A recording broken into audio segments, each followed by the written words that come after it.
TV में हूं पिनाज त्यागी। दुनिया में इस वक्त अगर टेररिज्म का नाम लिया जाता है, उसके लिए अगर कोई सेफ हेवन की जगह आती है, आप टेररिस्ट ऑर्गेनाइजेशन कोई भी पकड़ लीजिए, आतंकी कोई भी पकड़ लीजिए, आतंकी घटना कोई भी पकड़ लीजिए, अगर उसकी जांच होती है तो तार जाके निकलते हैं पाकिस्तान। एक ऐसा मुल्क जो आतंकवाद पालता है, पोसता है और उसको लगातार फ्यूल देता है। और बेशर्मी देखिए कि पाकिस्तान के बड़े बड़े हुक्मरानों की अगर हम बात करें, चाहे उनके रक्षा मंत्री हों, उनके एलओपी हों, तमाम लोग खुलकर कहते हैं इंटरव्यूज में कि हाँ भाई, हमने फला की शय पर आतंकवाद को पनाह दी है, हमने आतंकवाद को पाला पोसा है। तो बेशर्मी के साथ एक्सेप्ट भी करते हैं, लेकिन सुधरने को तैयार नहीं है।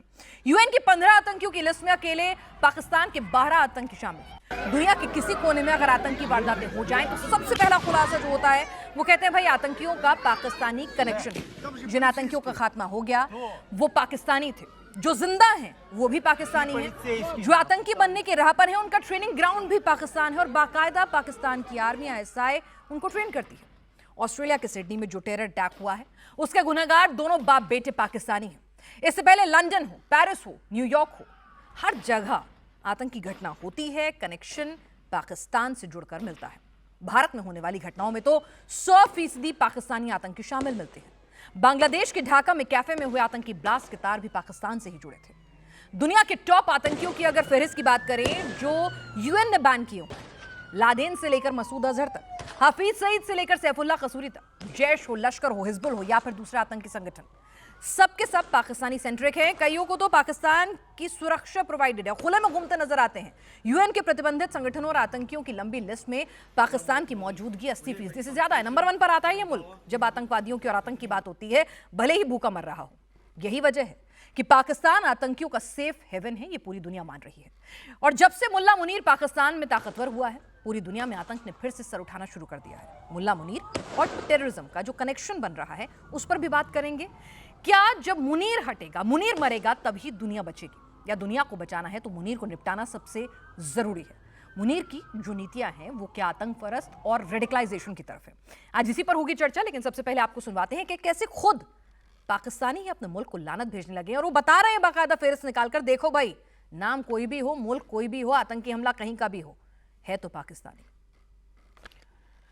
और कि पाकिस्तान आतंकियों के लिए सेफ हेवन बन गया है और मुनीर के राज में पाकिस्तान किस तरफ बढ़ता हुआ नजर आ रहा है, क्या वो और ज्यादा रेडिकल इस्लाम और जिहादियों को और ज्यादा प्रमोट कर रहे हैं? इसी पर चर्चा करने के लिए हमारे साथ खास मेहमान इस वक्त पूरा का पूरा पैनल आज पाकिस्तान से ही है, क्योंकि हम उन्हीं की जुबानी सुनना चाहते हैं कि आखिर पाकिस्तान में हो क्यों रहा है और टेररिज्म पाकिस्तान की मजबूरी क्यों बनता जा रहा है और एक आम पाकिस्तानी आखिर क्या सोचता है कि इसका निजात कैसे मिलेगा। आरजू काजमी है हमारे साथ, पाकिस्तानी वरिष्ठ पत्रकार, आलिया शाह हैं पाकिस्तान की वरिष्ठ पत्रकार हमारे साथ, अमजद अयूब मिर्जा हैं पीओके एक्टिविस्ट और अहमद मुख्तार खान हैं बलोच एक्टिविस्ट। आप सभी का बहुत बहुत स्वागत है। आरजू, शुरुआत आपसे है, कब तक, आखिर कब तक, जगह कोई भी हो, आतंकी हमला कोई भी हो, हर बार तार जाके पाकिस्तान से जुड़ जाते हैं? देखिए, जैसे आपने अपने इंट्रो में भी कहा कि पाकिस्तान की एक हिस्ट्री रही है, पाकिस्तान ने इस तरह के लोगों को सपोर्ट किया और मेरे ख्याल है हिस्ट्री नहीं रही है, शायद प्रेजेंट भी इस वक्त इसी तरह का है कि ऐसे लोगों के जो इस तरह के माइंडसेट के लोग होते हैं उनको बहुत सपोर्ट किया जाता है। ये बात तो जनरल परवेज मुशर्रफ ने भी कही, ये बात तो इस वक्त के डिफेंस मिनिस्टर भी कह चुके हैं कि 30 इयर्स हम मिलिटेंट्स को पालते रहे। अब उनका नाम आप चाहे जितना भी एक तरह से ऐसा रख लीजिए कि जो सुनने में बुरा ना लगे, लेकिन असल में वो मिलिटेंट्स क्या थे या क्या हैं ये तो सभी जानते हैं। इस वक्त ऑस्ट्रेलिया में जो अटैक हुआ उसके बाद जो न्यूज़ चल रही है उसमें एक फिलिपाइन की तरफ से भी कहा जा रहा है कि जो बाप था इनमें से जो मारा गया है उसके पास हिंदुस्तानी पासपोर्ट था। अब हिंदुस्तानी पासपोर्ट कैसे था, इसलिए कि हिंदुस्तान तो डुअल नेशनल को सपोर्ट नहीं करता या वहाँ पे नहीं होता कि दो पासपोर्ट रखे जाएं। तो यकीनन इसके ऊपर भी इन्वेस्टिगेशन होनी चाहिए कि अगर उसने फेक तरीके से पासपोर्ट बनाया था तो वो किस तरह से उसको मिला और कैसे वो गया। लेकिन अगर हम इस चीज़ को छोड़ भी देंगे, अभी जी, हिंदुस्तानी था या पाकिस्तानी था, कुछ भी था, लेकिन बहरहाल पाकिस्तान में ये होता रहा है, पाकिस्तान में ऐसे लोगों को सपोर्ट किया जाता रहा है और अभी तक उनको कह लीजिए कि चाहे भारत को डराने के लिए, चाहे अफगानिस्तान के लिए या किसी भी मकसद के लिए, लेकिन इस तरह के लोगों को बनाया गया है। और उनको कभी भी आप देखिए कि हमारे यहाँ उनको कोई जुर्म नहीं कहा गया, कोई गलत नहीं कहा गया उन लोगों को, चाहे हाफिज सईद ही क्यों ना हो। आप हाफिज सईद साहब सुनेंगी, आपने कभी सुना है कि इस तरह का यूएन डेजिग्नेटेड टेररिस्ट उसको आगे साहब लगाया जाए?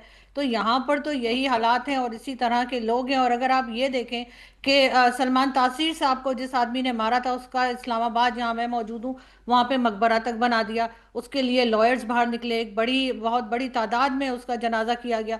लेकिन अगर कोई ऐसा हो जो इस किस्म की बातें ना करे, तो आप देख लीजिए कि उसके मरने पे या उसके जीने पे लोग बाहर नहीं आते। तो माइंडसेट जो है, अगर आपके 60% लोगों का माइंडसेट या 70% लोगों का माइंडसेट यही है, तो उसमें से निकलना जो है वो बहुत ही, मुझे लगता है बहुत कठिन होगा। मुझे नहीं लगता कि बहुत इजीली पाकिस्तानी उसमें से निकल सकेंगे। इसलिए कि आपके लिए वो आपके लिए वो टेररिस्ट हो सकते हैं, लेकिन हमारे लिए तो वो जिहादी है। हम तो खुद ही बना रहे हैं, तो कैसे हम उनको बोल देंगे कि वो गलत है। अर्जू, आप बहुत बेबाकी से बात रखती हैं कि भाई जिहादी हैं, खुद ही बना रहे हैं। नजम सेठी ने भी अभी यही बात की आलिया के, खुद ही आप बना रहे हैं, खुद ही पाल पोस रहे हैं, खुद ही इनकी ट्रेनिंग कर रहे हैं। आखिर कब तक ये रेडिकलिज्म जारी रहेगा? और फिर अगर दुनिया कहती है कि भाई पाकिस्तान मुल्क में आतंकवाद पनपता है या इस्लाम को शक की निगाहों से देखती है, तो फिर दुनिया गलत नहीं है, गलत पाकिस्तानी है, पाकिस्तान में हो रहा है।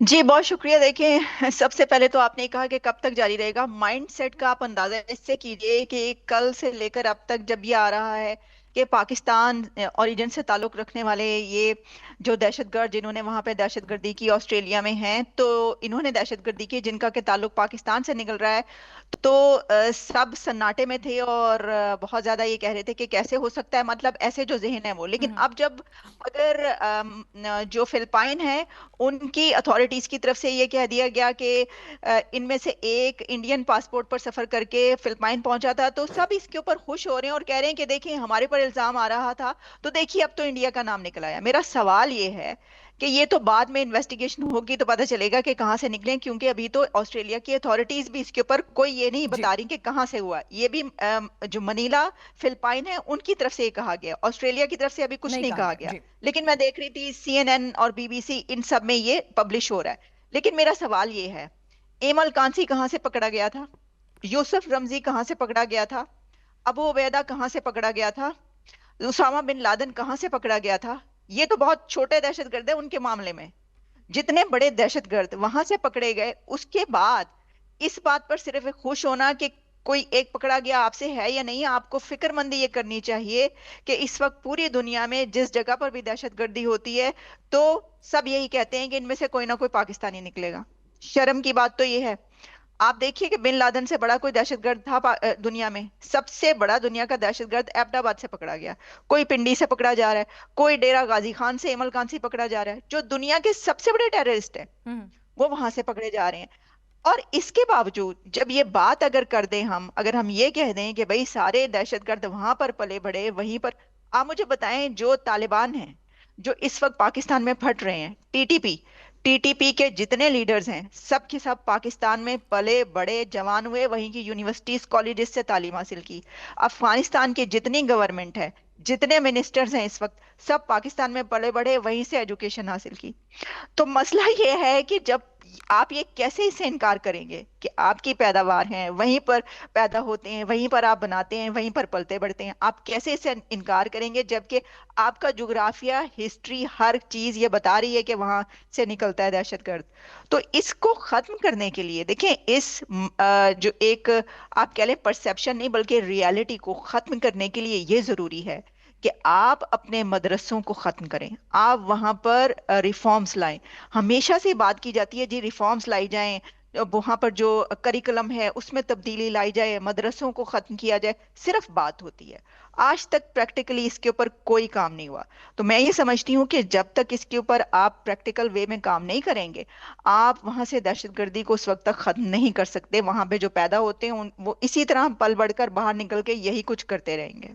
बिल्कुल। और वहां पर हमने कई बार ऐसे बयान भी आते हैं, अभी हाल ही का एक बयान था, एक मौलाना साहब कह रहे थे कि भाई देखिए लाखों बच्चे जो हैं वो जिहाद के लिए तैयार हैं, आप उनको आपके लिए जान न्यौछावर करने के लिए तैयार हैं, आपके इस मिशन में आगे बढ़ने के लिए तैयार हैं। तो जहां पर सोच ऐसी हो कि अपने मासूम बच्चों को अगर आप जिहाद की आग में, अगर आप नफरत की आग में धकेलने को तैयार हैं और उन्हें कह रहे हैं कि भाई आप ले जाइए, सैनिक बनाइए, जिहादी बनाइए, तो फिर सोच क्या है? उस सोच को कैसे बदला जाएगा? ऑफर करते हैं आप अपने मुनीर साहब को कि भाई देखिए आपके पास इतने हम आपको जिहादी दे सकते हैं, और खुलेआम करते हैं। तो ये तमाम सवालात जो हैं वो सोच क्या कुछ फल फूल रही है, उस पर सवाल उठा रहे हैं। हमारे साथ अमजद अयूब मिर्जा साहब भी जुड़े हुए हैं। अमजद साहब, जब से मुनीर साहब सत्ता में आए हैं, तब से ऐसा लग रहा है कि पाकिस्तान में रेडिकलाइजेशन जो है वो बहुत ज्यादा बढ़ गया, बहुत ज्यादा वोकल हो गया है, क्योंकि लोग उन्हें कहते हैं कि भाई वो मुल्ला मुनीर, मौलाना मुनीर हैं, उनकी सोच ही ऐसी है, उनके बयानात ही नफरत फैलाने वाले होते हैं, धर्म के नाम पर बांटने वाले होते हैं।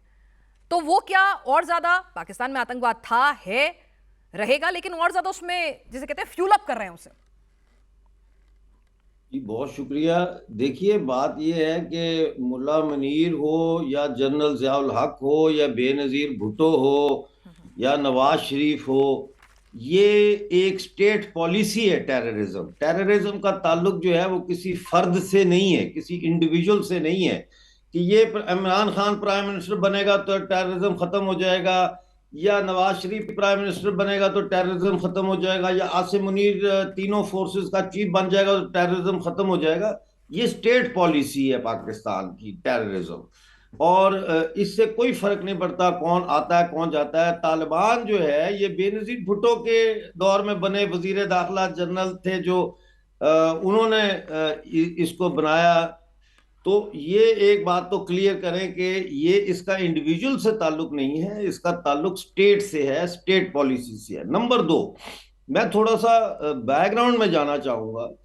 पहली बात ये समझने वाली है कि ये जो इलाका है पाकिस्तान, जो इसमें सेक्शंस शामिल हुए हैं, 1937 में यहाँ पे लेजिस्लेटिव असेंबली के इलेक्शन हुए थे।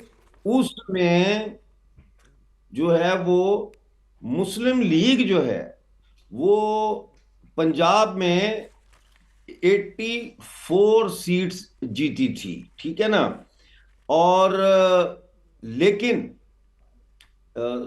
जो खैबर पख्तूनख्वा है वहां पे जो है वो एक सीट जीती। बंगाल में सॉरी पंजाब में 84 सीट्स थी, मुस्लिम लीग ने एक सीट जीती थी 84 में से। और बंगाल में जो है वो 117 नशिस्तें थी जिसमें सिर्फ 40 ली थी। और फ्रंटियर में यानी नॉर्थ वेस्टर्न फ्रंटियर प्रोविंस में और सिंध में ये एक सीट की मुस्लिम लीग नहीं जीत सकी 1937 तक।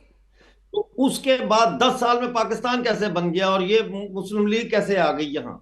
तो ये अंग्रेजों ने बकायदा ये जो मुल्ला क्लर्जी क्लास है इनको तनख्वाहों पे रखा, खास तौर पर खैबर पख्तूनख्वा में। 1937 तक तो मुस्लिम लीग का कोई वजूद ही नहीं था खैबर पख्तूनख्वा में। तो अंग्रेजों ने मौलवियों को तनख्वाहें देना शुरू की। आतंकवाद क्यों मजबूरी है भाई? आतंकवाद से क्यों नहीं मुक्ति पाते हैं? मतलब कि बस करो, हो गया जो इतिहास में जो करा, जिस नाम पे आपने मुल्क बनाया, लेकिन अभी खत्म करो ना।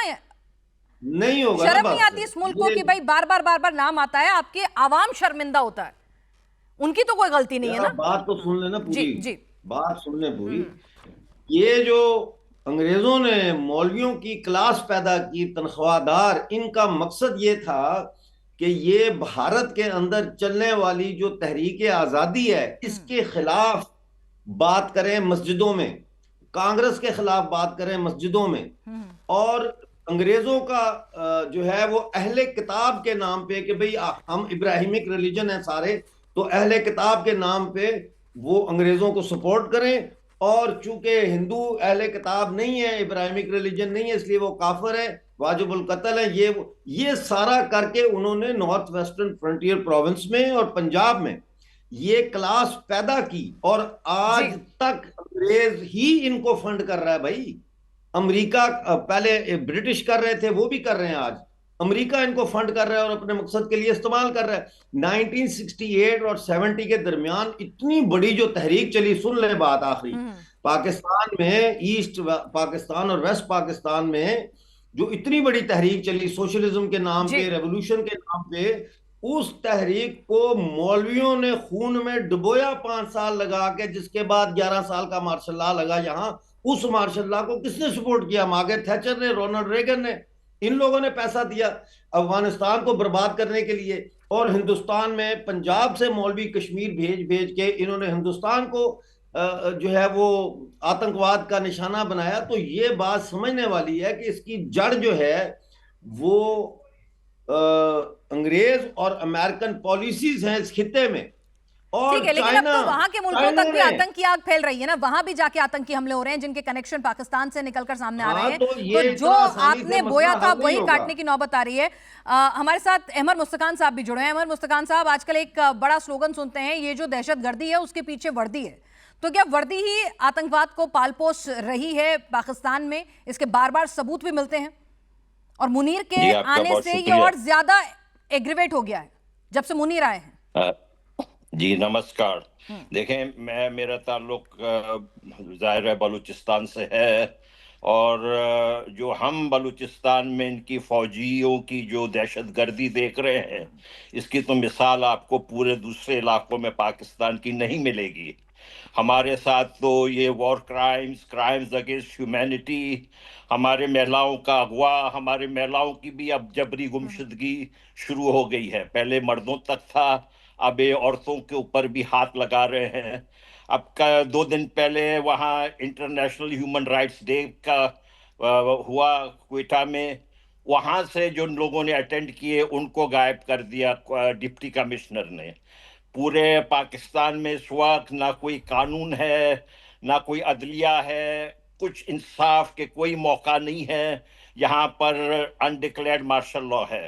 देखें, ये जो है फौज पाकिस्तान की, ये बत्ताखोर अमरीकी ठीक है अहमद मुस्तकान साहब, कुछ अमेरिका के तकनीकी दलाल दिक्कत है। आ रही है, आपकी आवाज मुझे तो साफ नहीं आ रही है। मैं एक बार आरजू के पास दोबारा लौटूंगी। आरजू, जिस तरह से अगर हम देखें पूरी फहरिस्त हम देख रहे हैं, यूएन डेजिग्नेटेड टेररिस्ट आपने खुद नाम लिया, उनके पीछे आप साहब लगाते हैं, आतंकियों के जनाजे में फूल जो हैं आपके चीफ भिजवाते हैं।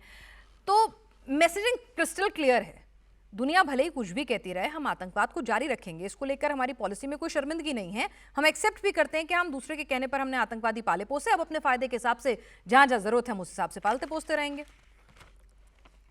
देखिए, पाकिस्तान शायद वो वाहिद इस्लामिक कंट्री है जहां पर इस्लाम हर वक्त खतरे में रहता है। हमें हर वक्त यही बताया जाता है कि जी इस्लाम बड़े खतरे में है। लेकिन यहाँ पर ये भी है कि अगर कोई कहीं और जाकर टेररिज्म करता है या नुकसान पहुंचाता है तो उसको तो हम जिहादी कह देते हैं और या फ्रीडम फाइटर का नाम लगा देते हैं। लेकिन अगर वही आकर हमारे सर के ऊपर फट जाए तब हम मानते हैं कि हाँ ये टेररिज्म हो रही है, और उसके बाद हम कहते हैं कि जी हम तो खुद विक्टिम है।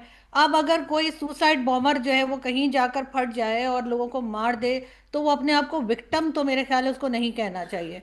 तो यहाँ पर भी ऐसा ही है कि अगर हम इस तरह के लोगों को सपोर्ट कर रहे हैं जो दुनिया में किसी भी कंट्री में जाके नुकसान कर रहे हैं, वहां पर लोगों की जानें ले रहे हैं, तो उसके बाद अगर हम ये कहेंगे कि हम विक्टिम है तो मेरे ख्याल है कोई भी बिलीव नहीं करेगा और किसी को भी इस बात से हमारे साथ हमदर्दी नहीं होगी। पाकिस्तान में अगर आप देखें तो हमारा ख्याल था कि इमरान खान आए तो बड़े मॉडर्न आदमी हैं, या बेनजीर भुट्टो जब आई थी बहुत मॉडर्न किस्म की उनको लेडी समझा जाता था। लेकिन आप देखें आते के साथ ही ये लोग तस्बीह घुमाना शुरू कर देते हैं, फौरन ही रिलीजन का चूरन जो है वो खिलाना शुरू कर देते हैं। चाहे कोई कितना भी मॉडर्न आदमी, आप उसको यहाँ लाके अगर प्राइम मिनिस्टर या सदर बना देंगे तो वो सबसे पहले जो है वो रिलीजन को बेचना शुरू कर देते हैं। आज बड़ी अच्छी पोस्ट किसी ने लगाई थी सोशल मीडिया पर कि इन मौलवियों को और religious so called religious scholars को किसी काम पे लगाओ वरना फिर ये मजहब को बेचेंगे। तो यहाँ पर जब यही होता रहता है और यही होता रहेगा तो जाहिर है उनके आगे कोई उनको अहमियत नहीं है कि किसी की जान जा रही है या किसी को मार रहे हैं, इसलिए कि उनकी अपनी फैमिलीज में तो नहीं हो रहा, दूसरे के साथ हो रहा है, और उसको वो कह देंगे कि हाँ जी ये जन्नत में पहुंच गया, इसने इतने काफिर मार दिए या इसने इतने लोग मार दिए। लेकिन पाकिस्तान को अपनी पॉलिसी बदलनी होगी, पाकिस्तान को अपनी सोच बदलनी होगी, लेकिन इसमें सालों साल लगेंगे। वो भी अगर कोई स्टार्ट करने पे तैयार हुआ।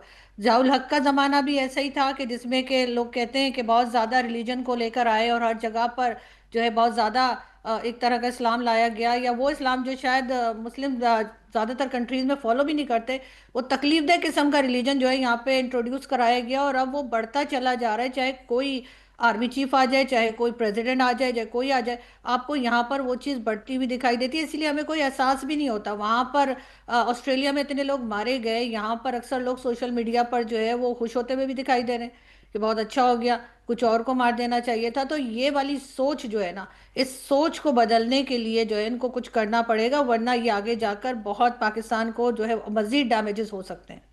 लेकिन ये सोच बदलना चाहते हैं आलिया, जहां पर मुनीर खुद धर्म के नाम पर काटने मारने की बात करते हैं, जो कि एक वर्दी वाला जनरल है, उससे इस तरह की बात की उम्मीद नहीं की जाती है अपने बयानात में। उसकी प्रेजेंस में आतंकी जो हैं वो जिहाद छेड़ने की बात करते हैं। उनकी प्रेजेंस के अंदर मौलाना आज के बच्चों को जिहादी बनाने की बात करते हैं। तो क्या उस सोच का शासक वाकई में कुछ बदलाव ला सकता है? और ज्यादा ये तो कह रहा है कि हाँ भाई पूरा खुलकर करेंगे, इस बार कोई दिक्कत नहीं है।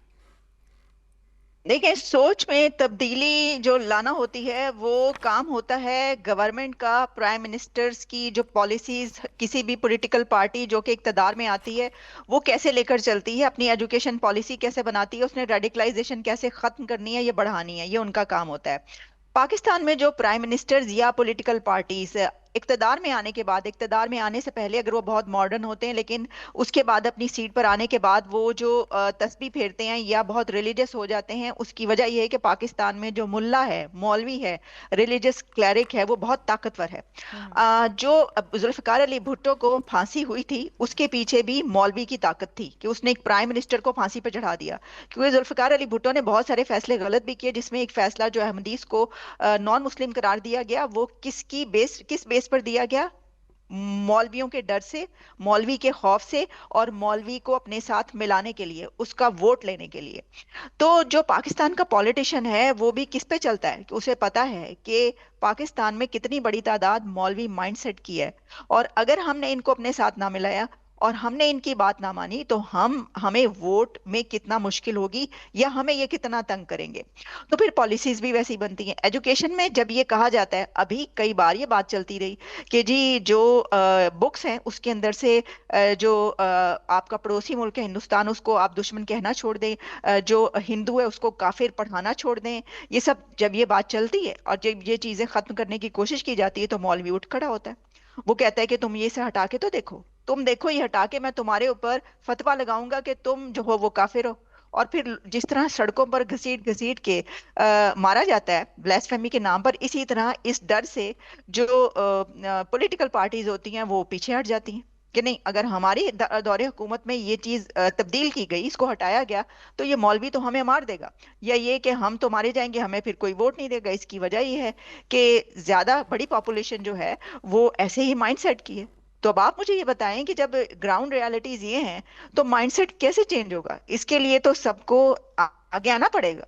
जो अथॉरिटीज हैं, जो ताकतवर, यानी जो इसको चेंज कर सकते हैं, ये उन्हीं का काम है कि वो इसके लिए सबसे बड़ी बात जो है वो एजुकेशन सिस्टम है। आपने उसको चेंज ना किया, आपने अपनी पॉलिसीज चेंज ना की, तो फिर तब तक तो ये रेडिकलाइजेशन नहीं खत्म होगी। दहशतगर्द बनते भी रहेंगे, वहीं पर पलते भी और फिर रहेंगे, इस्लाम बड़े भी को और होंगे, और पाकिस्तान बाहर को जाकर बार बार शक की निगाह से भी देखा जाएगा।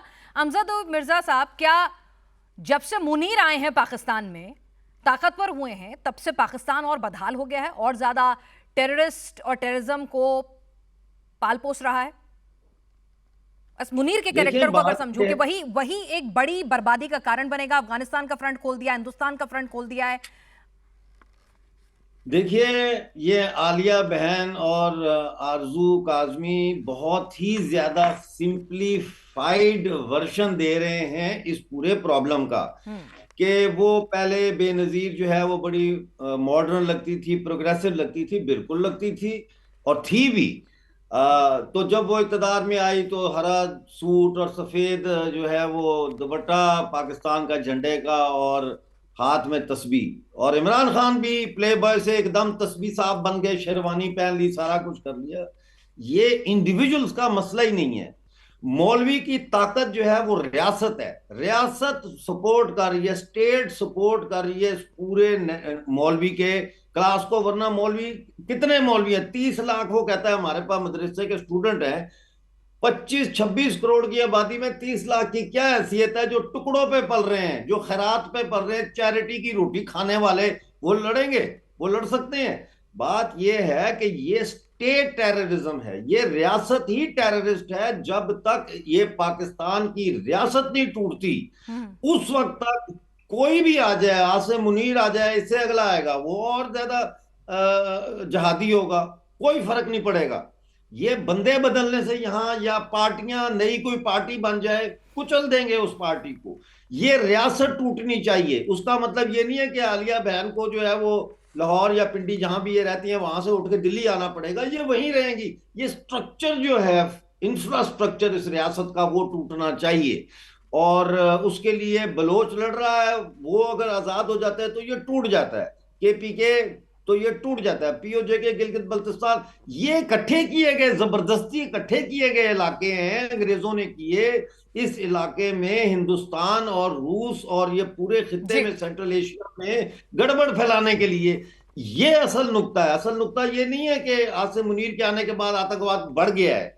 वो तो खत्म ही नहीं होगा आतंकवाद जब तक ये रियासत है। शायद आलिया कुछ कहना चाह रही है। मैं इस वक्त जी जी, आलिया कुछ कहना चाह रही है। मैं आपसे जी मैं आपसे डिसएग्री सिर्फ इस बात पर ये करना चाह रही हूँ, क्या ये बात गलत है कि किसी भी कंट्री में एजुकेशन सिस्टम में रिफॉर्म्स ही वहां की रेडिकलाइजेशन, मदरसों को और वहां के माइंडसेट को चेंज कर सकती हैं?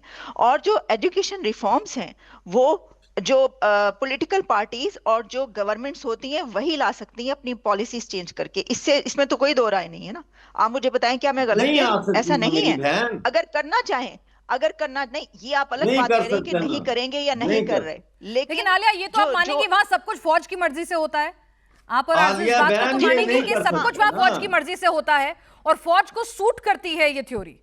फौज को टेररिज्म की थ्योरी, टेररिस्ट को पालना पोसना, जिहाद के नाम पर फंडिंग करना, उनको ट्रेन करना, अपनी काली कमाई भरना फंडिंग के नाम पर, ये सब कुछ सेटअप सूट करता है। हर जनरल देखिए कि चीफ आपका जो होता है जैसे रिटायर होता है भाग जाता है, जी मैं पाकिस्तान कुछ को कहूं? खोखला ये जो करता आप रहता बात है। करी एग्जैक्टली, हाँ, ये बात आप जो कर रही हैं कि जो सूटेबिलिटी, आपको क्या सूट करता है आप उसके मुताबिक फैसले करते हैं, ये बिल्कुल सही बात है। वहां पर ऐसा ही है, क्योंकि जो मौलवी होते हैं उसको यूज भी करना होता है ना। हमने देखा, हमें हमें हर दौर में हर पॉलिटिकल सिस्टम में और जो स्टैब्लिशमेंट और पॉलिटिकल पार्टीज हैं वो मौलवी को इस्तेमाल करते हुए नजर आई हैं। मौलवी को आप पार्लियामेंट में ले आए, आपको जब दिल करता है आप उसको यूज करते हैं। तो जिनको आप यूज करते हैं अपने टाइम पर, उनको जाहिर है आप क्यों लेकिन चाहेंगे आलिया, कि आप उनको आलिया और आरजू, आप दोनों से एक सवाल है मेरा। नहीं, एक सिंपल सा सवाल है मेरा। जब हम किसी भी मुल्क में वर्दी देखते हैं, किसी भी मुल्क की फौज को हम देखते हैं, तो हम मान के चलते हैं कि नेताओं के अपने वेस्टेड इंटरेस्ट हो सकते हैं, उनकी पॉलिटिकल पार्टी की जीत हार हो सकती है, उनके अपने नफे नुकसान हो सकते हैं। लेकिन जब बात फौज की आती है किसी भी मुल्क की दुनिया भर में, तो फौज की देशभक्ति पर कोई सवाल नहीं उठा सकता कि भाई सबसे पहले तो वही है। लेकिन पाकिस्तान में तो फौज ही सबसे ज्यादा डैमेज करती हुई नजर आती है, फौज ही आतंकियों को ट्रेनिंग देती हुई नजर आती है, फौज ही आतंकियों के जनाजे में खड़ी हुई नजर आती है। आरजू, बिल्कुल, मुझे कुछ बोलने देंगे? जी जी अहमद साहब, आपसे तकनीकी दिक्कत थी इसीलिए आपके पास नहीं आ रहे थे, अभी आते हैं। बस ये सवाल आरजू से कंप्लीट कर लूं। जी जी मैं बहुत शुक्रिया। देखिए बिल्कुल, देखें, मैं एक अर्ज करूं, जब 71 का वाकया हुआ उसके बाद से फौज ने डिसाइड किया कि इस्लामी जो रुझानात हैं उसको फरोग देंगे। आपने देखा जब तक के भुट्टो थे उस वक्त तक इतनी ज्यादा एक्सट्रीमिज्म इस्लामी नहीं था, लेकिन उस वक्त से इन्होंने ये पॉलिसी बदली। उन्होंने कहा कि हम हिंदुस्तान से तो कभी फौजी तौर पे लड़ नहीं सकते हैं, तो इस किस्म के लोगों को उन्होंने स्टेट ने जो है इनकरेज किया। आज ये कह रहे हैं कि कभी जो ऑस्ट्रेलिया वाले थे पहले कहा कि ये अफगान है, फिर कह रहे हैं ये इंडियन है। भाई ये चाहे अफगान हो या इंडियन हो, इनकी हरकत पाकिस्तानी है। ये जो हरकत हुआ है सिडनी में, ये पूरा का पूरा पाकिस्तानी सर, है। वो पाकिस्तानी ही है, अभी तक कोई कंफर्मेशन नहीं है। एक नैरेटिव बनाने की कोशिश चल रही है। अगर ऑस्ट्रेलिया जांच एजेंसी की बात करें तो वो खालिस पाकिस्तानी है। तो बिल्कुल है, पाकिस्तान उसकी हरकत भी है। और इस वक्त अगर आप देखें कि इस्लामी दहशतगर्द दुनिया में सब में बड़ा कौन है, इस वक्त सब में बड़ा इस्लामी दहशतगर्द जनरल आसिम मुनीर है। अभी इस टाइम पे इमरान खान की बहनें, इमरान खान की बहनों के साथ वो जो कुछ कर रहा है अडियाला जेल के आगे, बलोचों के साथ वो जो कुछ कर रहा है, इसकी कोई मिसाल ही नहीं है। ये हिटलर है आसिम मुनीर, इसमें कोई शक है? ठीक है आरजू, जो सवाल मेरा था आपसे और आलिया से, क्योंकि आप बहुत बेबाकी से अपनी बात रखती हैं कि भाई फौज सबसे बड़ी देश के प्रति वफादार मानी जाती है, पार्टीज के अपने नफे नुकसान हो सकते हैं, लेकिन पाकिस्तान में तो फौज ही सबसे ज्यादा करप्टेड एलिमेंट निकल कर आता है। देश उसे नहीं सोचना है। देखिए देखिए, अगर हम फौज को देखें तो पहले का तो मुझे इतना अंदाज़ा नहीं है, लेकिन अब अगर हम देखें तो फौज जो है वो खुद बहुत ज़्यादा एक तरह की रिलीजियस पार्टी के तौर पे सामने आती है। अगर आप देखें लाल मस्जिद इस्लामाबाद, जहाँ पर के जनरल परवेज़ मुशर्रफ ने ऑपरेशन करवाया था, तो उसके बाद उन्हें रोका गया। बाद में जो जनरल परवेज़ मुशर्रफ के ऊपर अटैक किया था वो आर्मी के ही लोग थे, वो कोई आम पब्लिक नहीं थी। तो इससे समझ तो हमें यही आता है कि फौज के अंदर भी सोच यही है। अब चाहे किसी को भी आप सीट पे ले आइए, किसी को भी आर्मी चीफ बना दें, किसी को भी सदर बना दें, अगर सोच ही ये रहेगी, और ये बात सिर्फ और सिर्फ मदरसों तक नहीं है, अगर आप सारे मदरसे बंद भी कर दें तब भी ये सोच खत्म नहीं होगी, क्योंकि ये तो यूनिवर्सिटीज में, कॉलेज में, स्कूल्स में, हर जगह पर लोगों के जहन में यही, एक तो अपने आप को सुपीरियर समझना कि क्योंकि हम मुस्लिम हैं तो हमारे से आगे कोई है ही नहीं, और और उसमें भी हम, यानी मुस्लिम्स में भी हम सुपीरियर हैं, कि हम तमाम इस्लामिक कंट्री के जो है वो चौधरी भी बनना चाहते हैं। हम चाहते हैं वो सब हमारी मर्जी से चलें, सब हमें देखें, क्योंकि हमारे पास न्यूक्लियर वेपन है जो कि इस्लामिक कंट्री के, एक इस्लामिक कंट्री के पास है।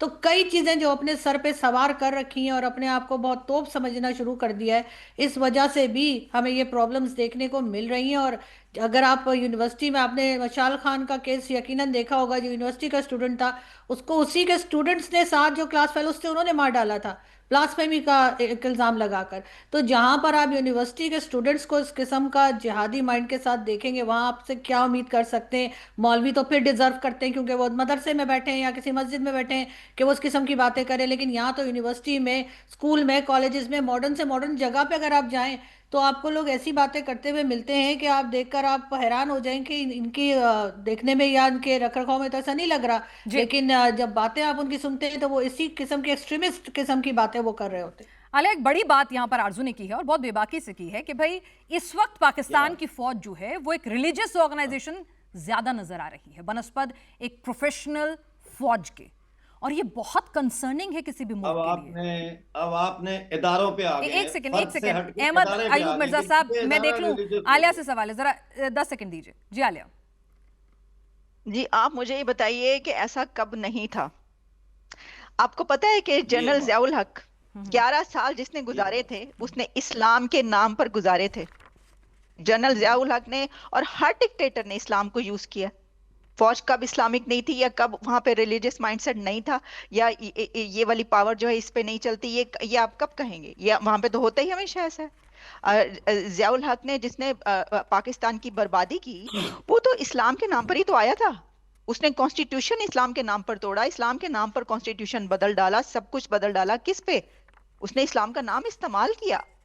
उतना नाम तो कभी इस्तेमाल ही नहीं किया गया इस्लाम को जिस तरीके से उसने ये यूज किया है। तो कब नहीं था, मेरा तो सवाल ये है। ये आप लोगों को लग रहा है कि शायद अभी है ऐसा? नो, ये हमेशा से ऐसे ही है। और वहां पर मजहब को हमेशा इस्तेमाल किया गया, हर इदारे ने इस्तेमाल किया है रिलीजन को, क्योंकि कहते हैं कि पाकिस्तान बना रिलीजन के नाम पर है। जो कंट्री रिलीजन के नाम पर बनता है वहां पे तो रिलीजन यूज होगा, और वो होता रहा है, हर इदारे ने किया है। तो ये तो कोई नई बात नहीं है, मेरे लिए तो कोई नई बात नहीं है ये कैसा हो रहा है, ये तो हाँ, हमेशा से यही ऐसे ही है। बात है ना जी जी। कि जब एक मिर्जा साहब कंट्री बोले। रिलीजन के नाम पर बना है, चलो यही यहीं से बात पकड़ लेते हैं, जब एक कंट्री रिलीजन के नाम पे बना है तो उस कंट्री को तोड़ना पड़ेगा ना फिर। बात यह है कि हम कभी इदारों को पकड़ लेते हैं कि जी फौज जो है ये मौलवी हो गई है, फौज रिलीजियस पार्टी हो गई है। कभी कोई शख्स पकड़ लेता है कि जी आसिम मुनीर हिटलर है। ओ भाई, ये हम जियाउल हक के दौर में हमने देखा कि हम बात करते थे कि पूरे पाकिस्तान के अंदर एक इनकलाब आए, एमआरडी की तहरीक चल रही थी, उसमें बहसें चल रही थी, बहुत कुछ हो रहा था। लोग कहते थे नहीं, जियाउल हक को हटाया जाए, जियाउल हक की वजह से ये है। भाई ये रियासत की वजह से है, और ये सब प्लेयर्स हैं उस रियासत में जो बेनिफिशियरी भी हैं। करप्शन अगर कोई जनरल करता है तो वो उसकी साइड बेनिफिट है उसका, उसको। लेकिन ये मैं कुछ कहूँ रियासत अमेरिका, और एक मिनट, अमेरिका और बरतानिया ने ये रियासत बनाई है सोवियत यूनियन को सबोटाज करने के लिए और हिंदुस्तान को तबाह और बर्बाद करने के लिए ये रियासत बनाई है। ये रियासत जब तक टूटती नहीं है, यहां से टेररिज्म और इस्लामी चलिए जहाद अहमद का मुस्तकान खात्मा साहब, जब नहीं तक हो पाकिस्तान सकता। के टुकड़े नहीं होंगे, मिर्जा साहब कह रहे हैं, तब तक जी, पाकिस्तान सुधरेगा नहीं, न ये बात, टेररिज्म खत्म हाँ होगा। हाँ। जी देखें, या मैं एक और बात भी अर्ज करना चाहता हूं। ये बिल्कुल मैं एग्री करता हूं जो मिर्जा साहब कह रहे हैं, लेकिन एक बहुत बड़ा मसला पाकिस्तान का ये है कि हमारे पंजाबी भाई अपने आप को कभी तुर्की समझते हैं, कभी वो अपने आप को अरबी समझते हैं। ये कम से कम फैसला तो कर लेना, इनको क्या बनना है, तुर्की बनना है या अरबी बनना है। ये जो कुछ ये करते हैं इंडिया स्पेसिफिक, अब जो भी यहाँ इन्होंने नया चीज लाया है, इंडिया स्पेसिफिक, इंडिया से दुश्मनी, हिंदुओं से नफरत, ये पाकिस्तान की सब में बड़ी बदकिस्मती है जी। बिल्कुल यही है मिर्जा साहब। नहीं देखिए, बिल्कुल इसमें कोई शक नहीं है। हिंदुस्तान पाकिस्तान बनाने का मकसद ये ही था। कहां बना पाकिस्तान? बंगाल में और ये नॉर्थ इंडिया में। क्यों बना? घेरने के लिए हिंदुस्तान को। आज देख लो आप, बांग्लादेश और पाकिस्तान का जो रोल है वो वही है जो अंग्रेजों ने उस वक्त बनाया था। क्योंकि ये नहीं चाहते थे कि हिंदुस्तान की आज़ादी की तहरीक जो है वो कामयाब हो, ये उसको डिले करना चाहते थे।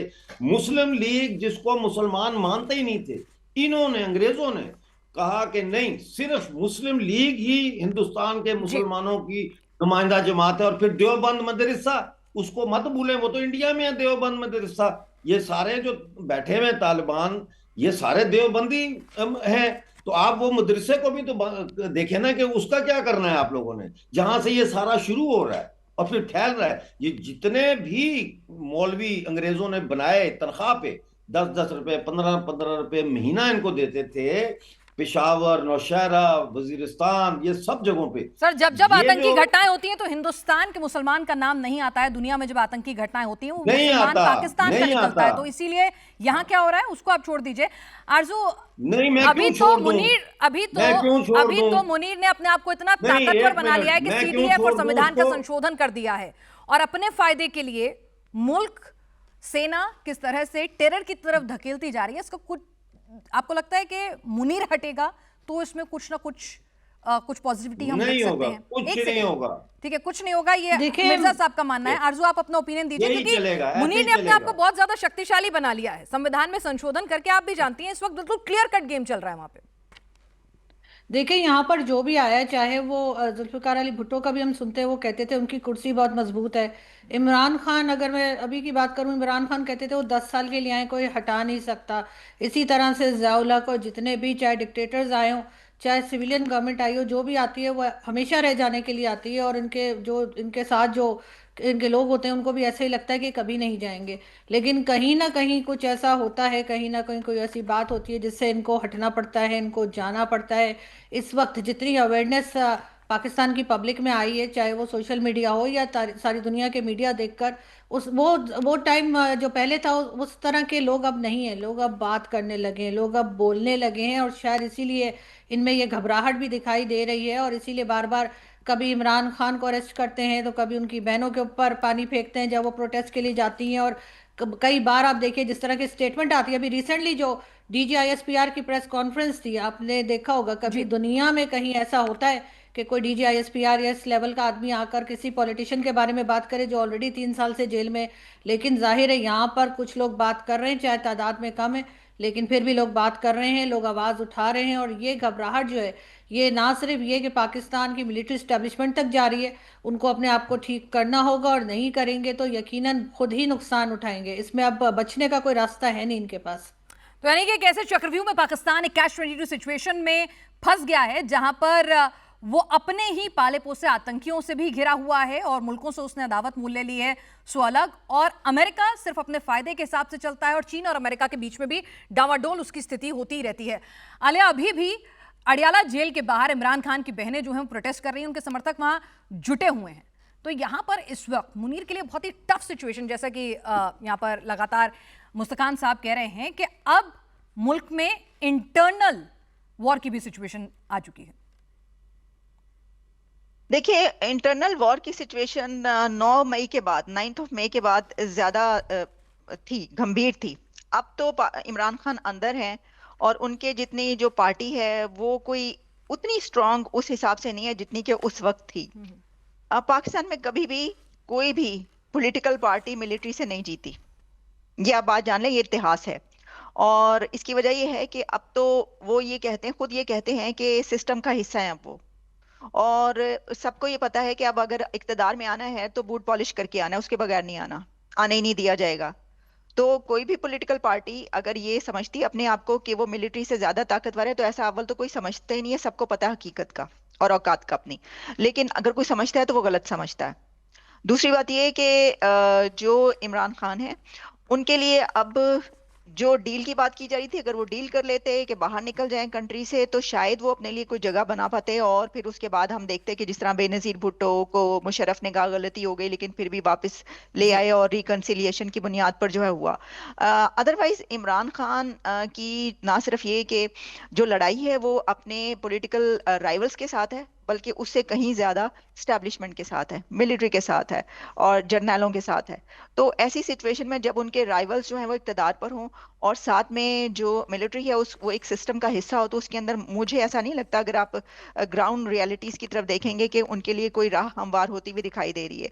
लेकिन मैं एक बात यहाँ पर कहूंगी कि जो अमजद अयूब मिर्जा साहब कह रहे थे कि टुकड़े होना, देखें बांग्लादेश की जब ये बात की जा रही है टुकड़े होना या कोई ऐसी सिचुएशन आई, तो भारत ने खुद ये कहा कि हमारे लिए मुश्किल पैदा हो जाएगी, तो बांग्लादेश के अंदर ऐसी कोई सिचुएशन नहीं होना चाहिए, क्योंकि कोई कंट्री उसी वक्त तक सही रहता है कि जब उसके नेबर्स में कोई कैओस ना हो। बिल्कुल। अगर आप ये समझ रहे हैं कि टुकड़े करके आप इससे जो रेडिकलाइजेशन है या जो एक मुसीबत है इसकी इससे निजात पालेंगे, तो मैं बिल्कुल ऐसा नहीं समझती, ये इससे कहीं भाई ज्यादा हमें बढ़ तो जाएगी। आजादी वही मिलनी चाहिए ना आलिया बीबी, हमें तो आजादी मिलनी चाहिए ना, जी हमारा वो तो हक है। जी जी आप आजादी हमारा जी तो जी हक नहीं है ना वो जी। जो मैं हम क्यों सर ये मैं ये बरतानिया मैं के मैं ये उसकी बात नहीं कर रही, मैं हमारा आप जो बात हम कर रहे हैं मैं ये बरतानिया उसकी के बात क्यों नहीं कर रही। सिस्टम का हिस्सा बने? पाकिस्तानी फौज आप लोगों जी को जी मार मैं रही ये है, उसकी बन्नू बात में नहीं कर मारा रही। है कल, जी हर जगह मैं एक पाकिस्तानी अर्ज फौज करूं यहाँ। कत्लेआम जी कर जी देखें जी रही है। बोलिए एक ये अर्ज मज़ीद खान करूं, इस वक्त है। साहब, बोलिए बोलिए। मिर्जा साहब मुझे एक बोलने दे। देखिए ये कह रहा है, ये लोग कह रहे हैं कि ये अल्लाह की फौज है, ये कह रहे हैं ना कि अल्लाह की फौज है। ये अल्लाह की फौज का जो स्पोक्स पर्सन है स्टेज पे बैठकर नजर का जना करता है। इन्होंने जो आंख मारी फीमेल खातून रिपोर्टर को, वो इस्लाम के तहत नजर का जिना कहलाता है। इसको तो छुट्टी होनी चाहिए। ये क्यों बैठा हुआ है ये लेफ्टिनेंट जनरल अहमद शरीफ चौधरी? घटिया फौज है पाकिस्तान की, ये बिल्कुल ही घटिया, ना इस्लामी है ना ये ईस्टर्न फौज है, ये पता नहीं अमेरिका का जो है ना दलाल फौज है, उससे ज्यादा कुछ नहीं है जी। चलिए आरजू एक क्लोजिंग रिमार्क्स आपसे कि भाई ये जो terrorism equal to Pakistan, equal to Pakistani army training, ये सोल्यूशन इसका कुछ निकलता दिख रहा है या नहीं? जब तक मुनीर जैसे लोग हैं तब तक कुछ नहीं होने वाला है। देखिए मुझे तो लगता है कि सबका ही माइंडसेट ऐसा है, सिर्फ आर्मी ही नहीं, सिविलियंस का भी माइंडसेट कुछ इसी किस्म का लगता है। जो सिविलियन गवर्नमेंट आती है यहाँ पर इस वक्त मेरे ख्याल इनको अगर टफ टाइम इनको मिलता चला जा रहा है और अगर इन्होंने अपनी पॉलिसीज ठीक ना की तो सबसे ज़्यादा नुकसान भी इन्हीं को होगा। इसलिए कि अगर मुल्क टूटा या मुल्क ना रहा या कोई और प्रॉब्लम हुई तो कहाँ के ये प्राइम मिनिस्टर और कहाँ के ये आर्मी चीफ? तो जाहिर है फिर एक आम सिटीजन्स की तरह बाहर जाएंगे और बाहर तो आपको पता ही है कि जो पाकिस्तानी रहते हैं ओवरसीज पाकिस्तानीज वो इनका क्या हाल करते हैं। तो इनको अपनी पॉलिसीज बहुत मेरे ख्याल है देखनी चाहिए और देखनी पड़ेगी। अब मजबूरी हो गई है, बचा नहीं जा सकता।